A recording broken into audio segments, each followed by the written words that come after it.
Hello, isang magandang hapon mga kapatid, no? So andito tayo ngayon sa May. Medyo matraffic ngayon dahil po ay pangalan nito itong kasi may parade ngayon doon sa San Pedro at saka sa Rojas. Ayan. Ito po yung ayan, pakibasa na lang po, no?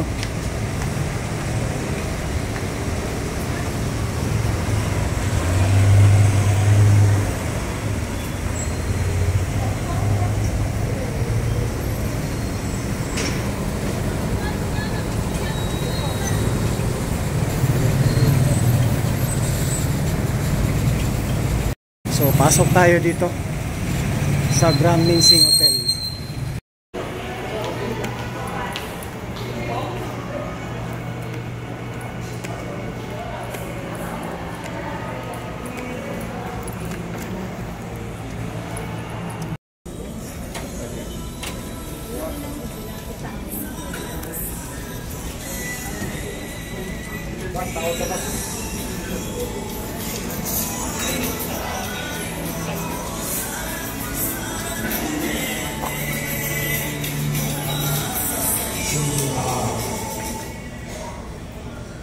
Mata, sir.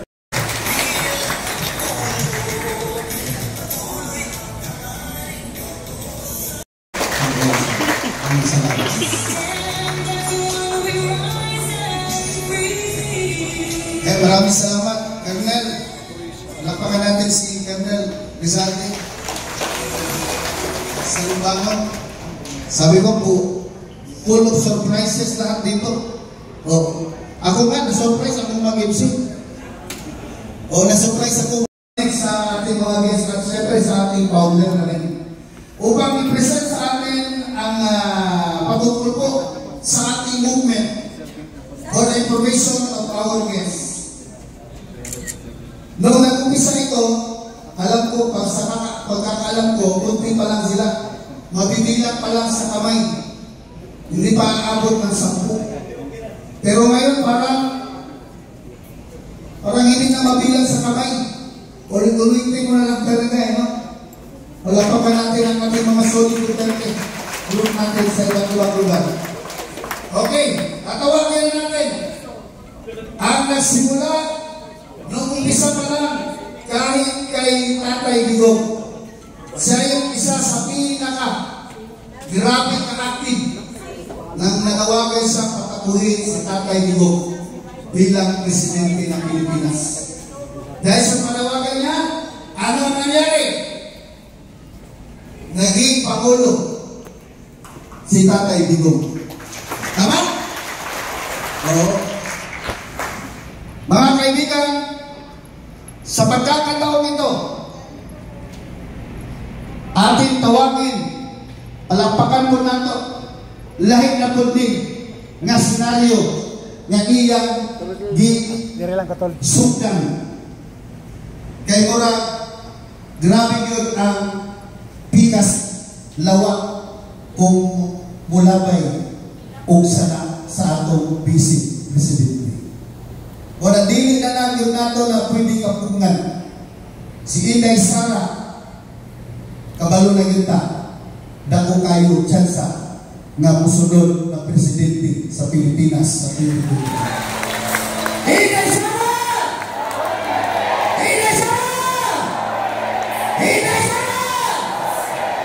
Pagkihaman sa atoa, bumosa ang atong movement, palakpakan nato ang atong founder, President National, Hiyara, guwapo, ikatuwa na ko, our former commissioner, very energetic, walay, tulong-tulong ni, sige na ko na una o sinuhanon.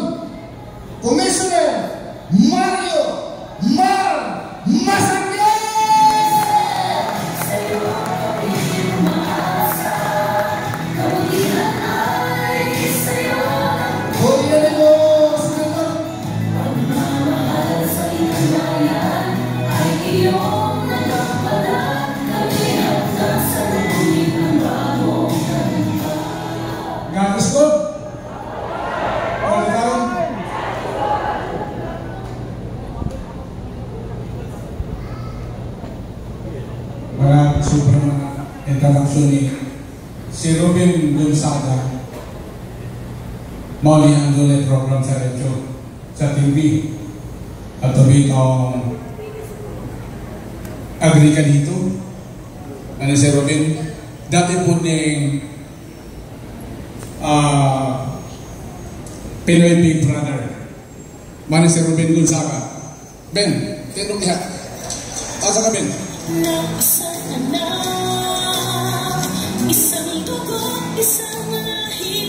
Hapit ako makit, diba? Mga kababayan, good afternoon sa inyong lahat. At ito ay ginagawa natin para sa ating lahat. Para sa kakapanan ng ating kapwa Pilipino at dito na rin sa buong bansang Pilipinas. Palakpakan nato ang atong sarili.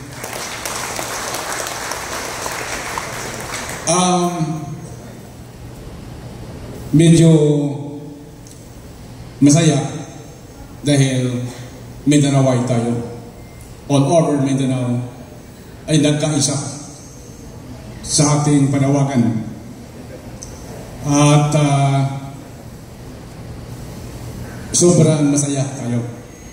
Sa hapong ito ay hindi ko akalain ganito ang pwede mangyari, pero para sa akin parang panaginip, ngunit totoo talaga.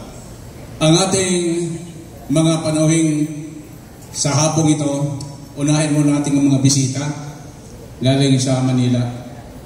Ito ay isang abogado, Secretary General ng PDP. At siya rin ay isang Director ng Land Bank of the Philippines. Siya rin ay isang Undersecretary ng DILG panahon ito ni President Duterte. Isang abogado at magaling. Ito ay nag-umpisa kami ng Magic 14 ba yun? Atin? Magic 14 sa Marco Polo. Parang suntok sa langit ang ginagawa namin. Pero naging totoo. Yan si Attorney J.B. Henlo.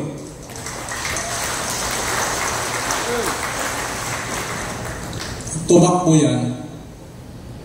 Ngunit hindi pinalusot. Iba yung hindi nakalusot. Hindi pinalusot.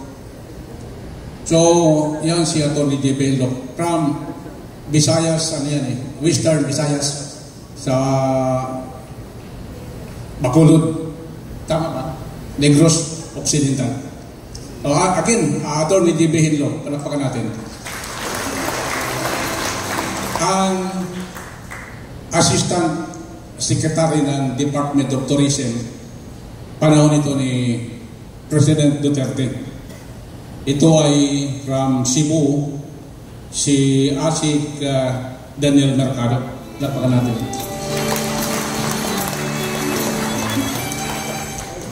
Ang parliamentary, ang ating itong taong ito talagang matibay at matulungin. Yan ang kanyang anak ni Governor Godting. Yan si MP Ali Sangki. Palakpakan natin. Salamat. Maraming salamat talaga. Ang ating abogado at isang doktor din kasama ni Atty. J.B. Henlo. Ito ay taga Davao, isang doktor, si Dr. Richard Mata. Tumakbo din ang senador yan, hindi rin pinalusot. Yun talaga ang problema ng gobyerno ngayon at medyo may mga problema talaga. Ang mga qualified ng mga tao pwede mawala sa mapa. Ang ating ito taga Zamboanga City ito. Dito tayo mag-start. Ito ay isang negosyante ng Zamboanga. Hindi kami nakakilala nitong tao ito. Pero nang tinawagan, nag-usap kami by cellphone, willing na willing siya. Hindi ko akalain na darating. Kasi ang malayang Zamboanga eh. Ang mga tao dito, sa totoo lang talaga, naghihirap talaga sila. Naghihirap talaga sila para gumastos lang para makapunta dito. Isang araw ang biyahe. Asan si Jay? Jay? Halika, Jay. May listahan mo dyan. Si Big Ben. Big Ben. Si Benz Villalobos. Palapakan natin. Saan mo kaya? Bailan. Punta dito. Sabi ko, bakit magbailan kayo? Sabi, gusto ko maghirap ako. Gusto ko talaga maghirap talaga ako. Kaya bailan sila.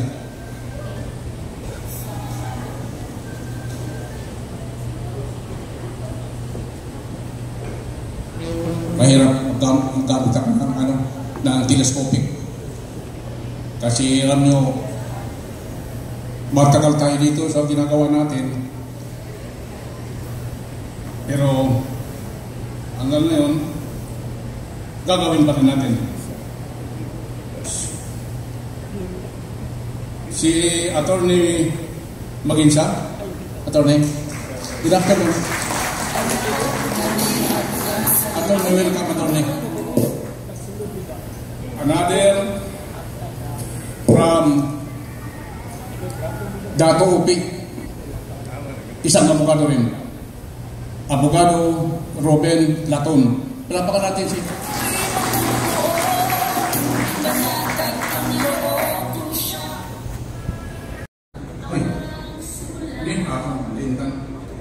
Mayor Ibo Clara Maganda. Yan ang mineral head ng ating movement. Mineral head, coordinator ng buong mineral. Yan si Pipot, alaman ng Barangay Davao Oriental.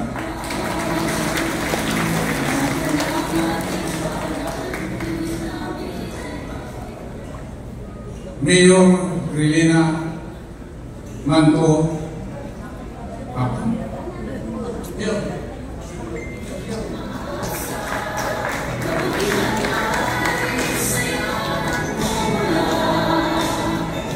Sige lang, Mayor, kay next time siguro baka ma-perfect na tayo dito.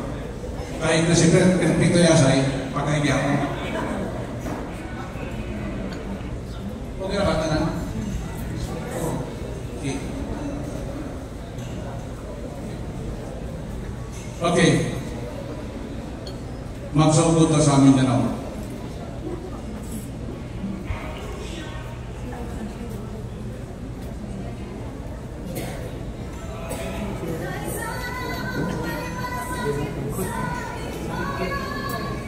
Si Eric sa Danya, sa Pangasinan.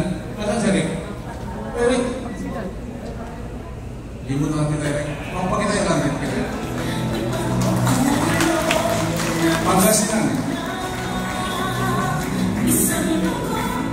Okay, mamaya-maya, balikan natin ang hindi natin nabagit dito. Hindi na naman tayo. Ang pinarahin natin, pinagsikapan natin ito para mabuo ang grupo. Lahat ng tinuntahan ko at kinausap ko, walang tumanggi. Lahat tumulong talaga. Yan si Mayor Pipo Clara. Dating Mayor yan ng Maganda, tumakbo ko ng congressman. Siyempre, hindi rin pinarusok. Yun talaga nangyari. Yan, lahat natin si Mayor Clara. Yan.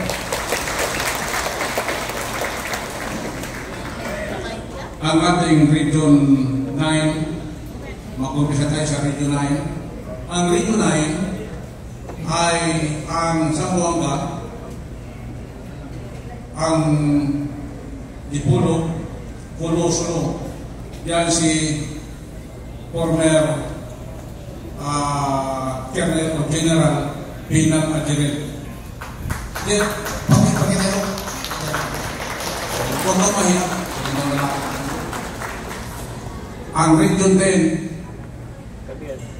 si Colonel Francis Juan, Colonel yan si Colonel Juan.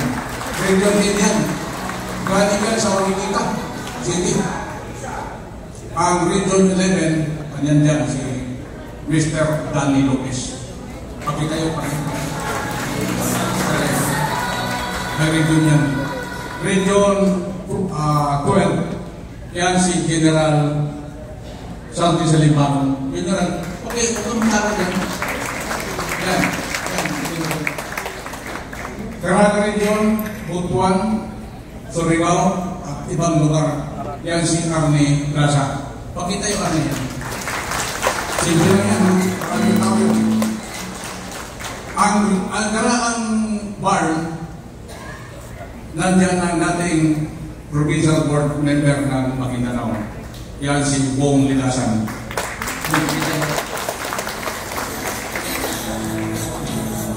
Ang ating Vice President ng komite ko, si Mr. Robin Gonzaga. Ang region, ang District 1 ng Davao City, si Madam Salma Linsa Lumandong. District 2, si Mr. Emilio Ansita, project ng Coastal Group. Siya daw may-ari.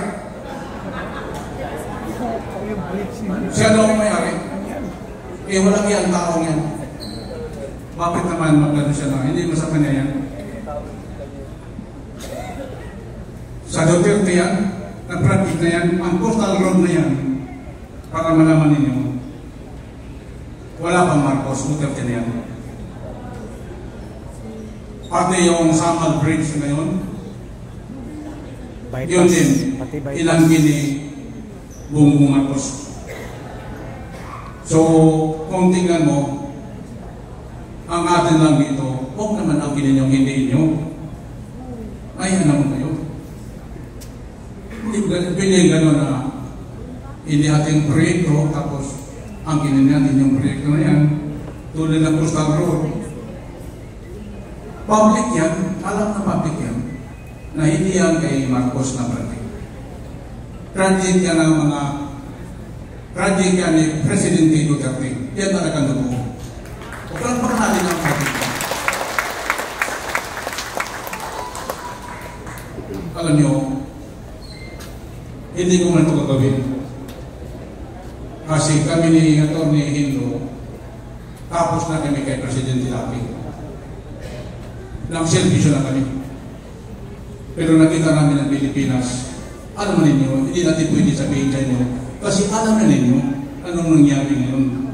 Ang gobyerno ngayon, kung kahit hindi totoo, sasabihin. Pag sa kanila ang problema, sasabihin, fake news. Kung may problema ang iba, o walang problema ang iba, gagawa ng problema. So yun, hindi maganda. Kaya kami dito ngayon, kailangan natin talaga ang pangalan ni BP Inday Sara. Palakpakan natin si BP Inday.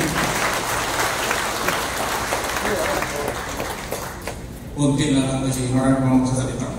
Baka mabadihan tayo dito. Kasi hanggang ngayon dito, mga 6 o'clock yan. 6 o'clock. 6 Mayor. Kunti lang lang ito. Tulungan natin si BP Inday. May eleksyon na BP Inday tayo. Sasabihin ng iba na baka daw 2026 baka daw mawala o hindi. Dito tayo sa totoong tao. Mahirap sabi pa, kailangan talaga gawin natin.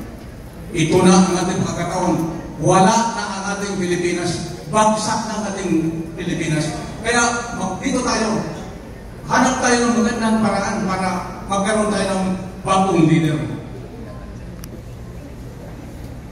Yun man lang, pasalamatan ko lang si ang ating mga kaibigan na tumulong ka sa mga si Tata Sulaiman, tumulong si Mayor Kulot Inualis, dapat ba? Ng government ng grabe. Sabi ko, kailangan ng mga taong masakyan. Siya talaga na. Ako rin, boto na rin. Lijantiano. Kapitan. Dito ang mga lugar ng barn. Dito ang vice mayor ng barn. Dito mga barangay captain ng barn. Kung walang Duterte, walang barn.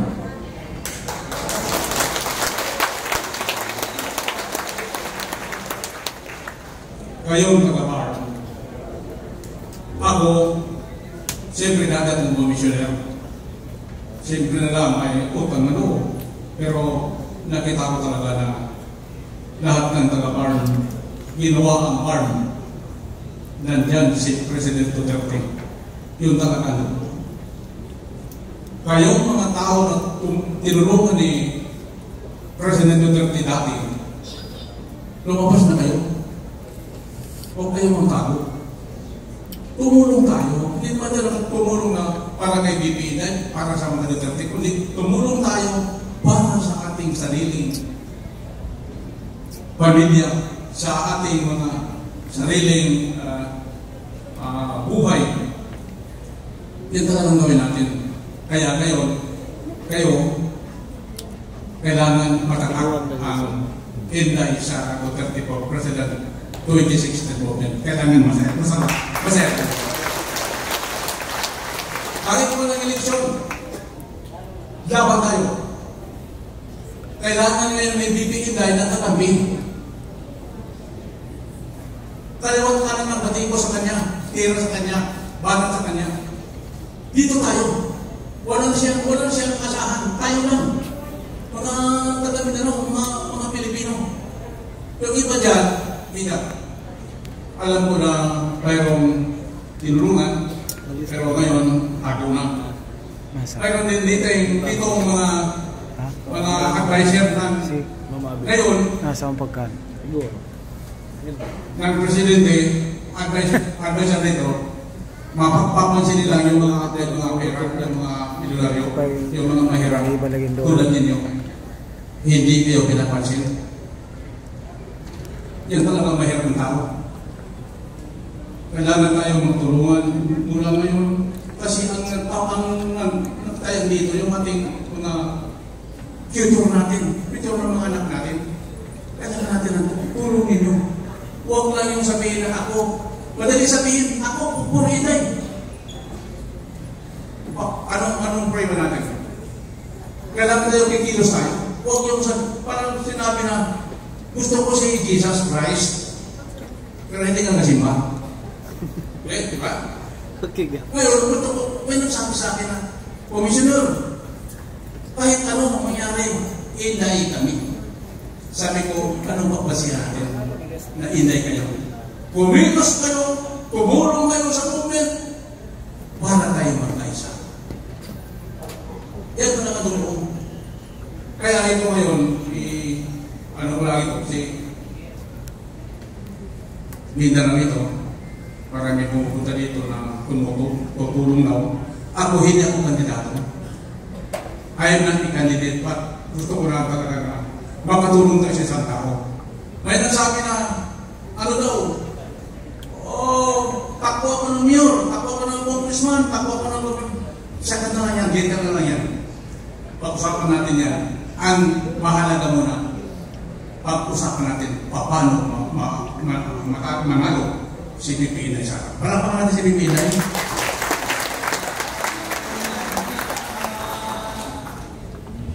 Isig-isig ka na nalikod. Bunti na lang ito. Ang ating si Paseo Cabrera. Grabe ang taong ito. Tulong sa atin. Basta si Paseo. Cabrera, ang ating national parallel na. Si Michael Ampak, ang ating VP for Mindanao. Si Michael. Makita kayo na lalaki yan. Si Tata Maliba. Ito daw ito. Lahat dito, siya nag-volunteer. Siya nagbayad. Siya nag-gumastos. Sticker, t-shirt, at lahat-lahat. May picture tayo mamaya, huwag kayo makalala. Mas wako yan kay Piero Pastor sa Atty. General. Wala pa naman si Agamula sa kanya.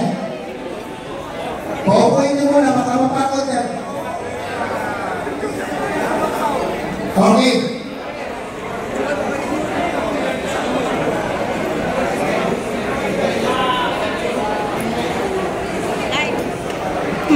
Ako na MC, wala akong litrato sa kanya. I-grab ko na lang yung picture ko ato niya, tapos inikit ko yung mukha ko kasama ka.